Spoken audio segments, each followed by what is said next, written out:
This week, I want to talk about a simple step-by-step process for building retaining walls that will not fail.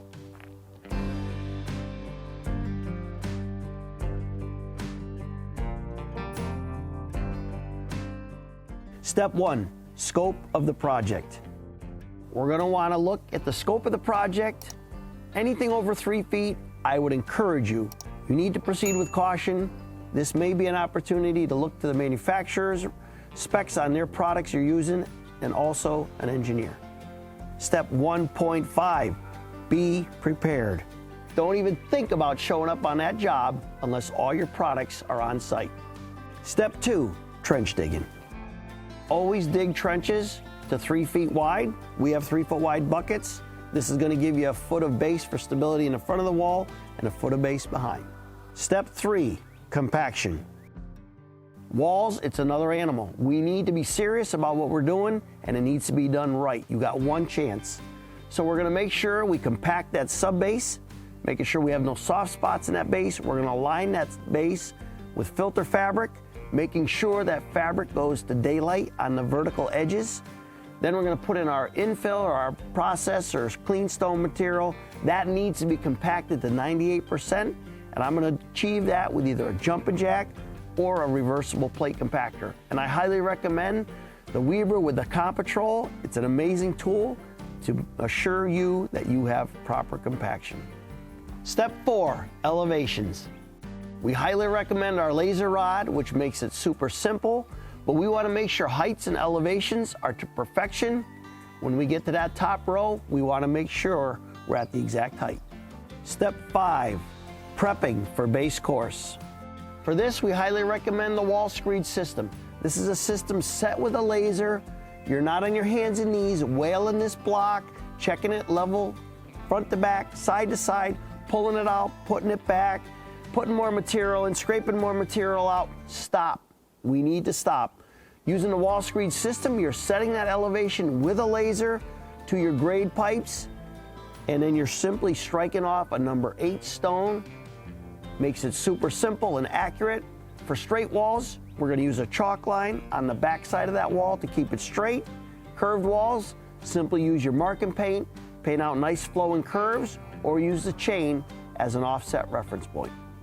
Step 6, setting base course. When it comes to setting base course, we need to be wise. Stop doing it by hand. Over the last 40 years, I've laid miles and miles of retaining wall block base course, and it is brutal. I go to the chiropractor, it tears your body up. Let's use the right products, the right tools. We have the BL100 for some of your smaller products and the BL180 for setting your base course 1 block at a time. Even using our adjustable chain coupled to an excavator makes it super simple and super safe.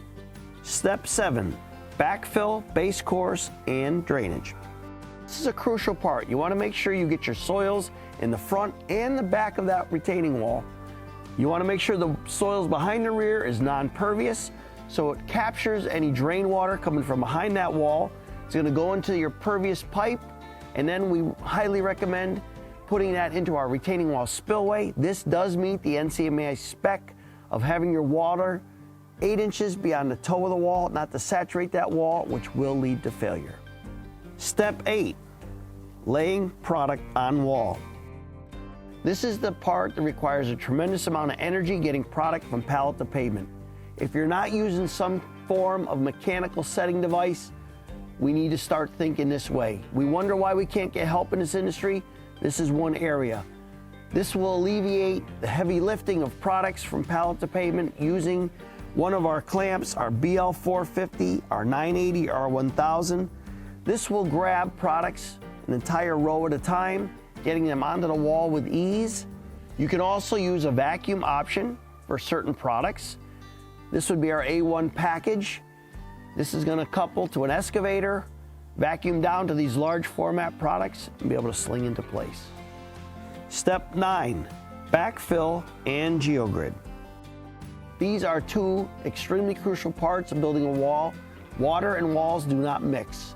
We want to make sure we have ample backfill. I recommend 2 to 3 feet, if not more, of clean stone behind that wall, making sure that we aren't getting water up against our wall. We also, when using Geogrid, want to make sure the soils are compacted properly behind that wall, and our Geogrid is level and taut and built to spec. We also want to make sure at the top of that wall, we're not putting water over the face. We want to make sure to build some form of swale, something to gather that water and carry it out either the ends or into a drain. Step 10, mark caps, cut, and finish. Before capping, a lot of times I will use a lightweight fabric like a septic fabric to act as a cap to cover that clean stone coming up the back of that wall. We don't want dirt migrating down through the face. And I'm going to sandwich that fabric between our cap and our top block.